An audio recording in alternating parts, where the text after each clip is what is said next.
Okay, let's be real. If you're in site reliability engineering, you probably had that conversation. The one where you have to justify your team's budget or even its very existence to someone who thinks in spreadsheets, not stack traces. It is a tough one. Well, today, we're going to deep dive into how to absolutely nail that conversation. We're pulling some of the best insights from two of the absolute pioneers in the field, Google's own Ben Lutch and Dave Rensin, to give you a playbook. So, here's what we're digging into.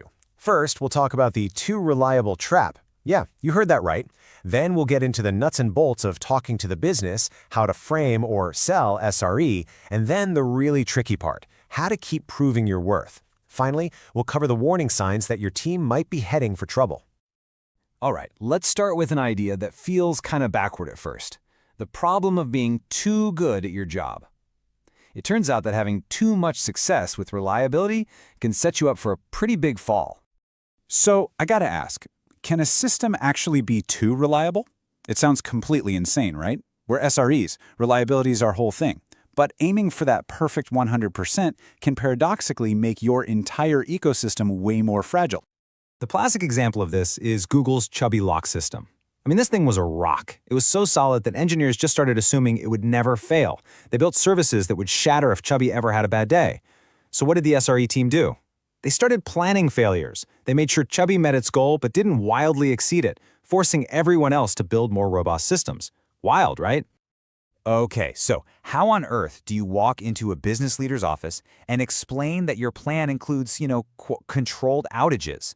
How do you talk about this stuff without them thinking you've completely lost it? It all comes down to bridging that communication gap. This is a genius move from Dave Rensin. You don't start with technical jargon. You start with one simple, powerful question. Is reliability your most important feature? Because if the site is down, none of the other fancy features matter, do they? Answering that question reframes everything. Reliability stops being a cost center and becomes what it truly is, the bedrock of the entire product. And that question leads to a very clear choice you can present to the business. Look, this reliability work has to get done. So you have two paths. Option 1, you can train all your feature developers to also be reliability experts. They carry the pager, they handle the outages. It's a viable model. Or option 2, you hire specialists. You hire engineers whose entire world is operating complex systems at scale. And that right there is the SRE path. You let them make the business decision. So they see the choice. They're leaning your way. Now for the hard part, getting them to actually fund it.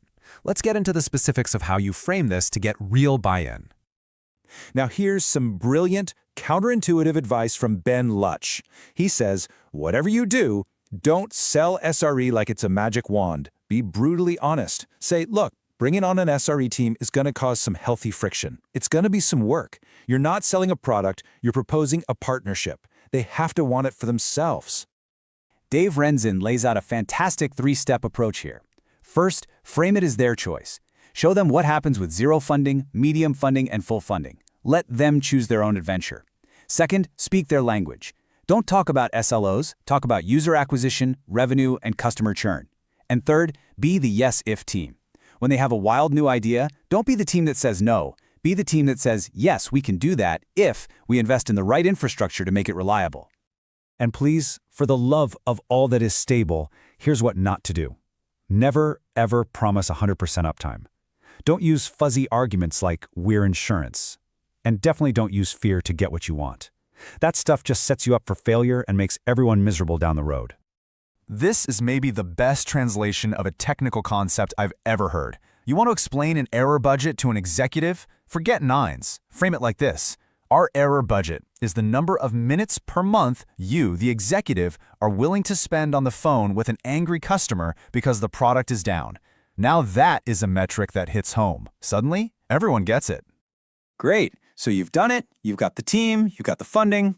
But now, a year later, everything's quiet. Things are just working. How do you justify your salary when your greatest success is silence? And here's where the SRE philosophy gets really profound. An SRE team's goal isn't just to keep the lights on. It's to automate and engineer themselves out of a job for that particular service. You're not there to justify your existence. You're there to solve the reliability problem so thoroughly that you can move on to the next fire. That's the story you tell. So when things are quiet, you need to make your invisible work visible. Here are 4 killer ways to do it. There's the clawback test. Just offer to put the devs back on call and see how fast management panics. Keep a near-miss list to show all the disasters that didn't happen because of your work. Show the cost versus scale graph, where your team's headcount stays flat while traffic goes up by 1,000%. And of course, use your error budget reports to drive data-based decisions. Now we have to talk about the dark side. What happens when it's not working? It's so important to be able to read the warning signs that your SRE engagement is going off the rails. These are some serious red flags. If developers would rather do anything than carry the pager for their own service, that's bad. If your team is just seen as the place where boring operational tasks get dumped, you're in trouble. If SREs aren't allowed to touch product code, or if they're just treated like second-class citizens, that's not SRE. That's just a classic broken ops model, and everyone's going to burn out. And here is a super simple health check. Look at your alerts. If your on-call engineer is drowning in a sea of alert noise, things that aren't actionable, things they can't fix, that's a huge sign of a sick system. It means you're just reacting, not engineering. Oh, and here's a really practical piece of advice on team size. Try to keep your SRE teams under 14 people. Once you get bigger than that, communication starts to break down, that shared context gets lost, and it becomes really hard to maintain that deep knowledge of a system. And this is the end game of a failed engagement. When the relationship breaks down so badly that the development team just lobs new code over the wall without collaboration. That's when communication is dead. At that point, the SRE team's only real move is to hand the pager back. It's the last resort, but it's the inevitable result of a broken partnership. So, after all this, here's the thought I want to leave you with. We've talked about how to fight for and build a successful SRE program. But what do you do when you lose that fight? What happens when funding gets cut or you have to rebuild a program that failed? What's the move then? Something to think about.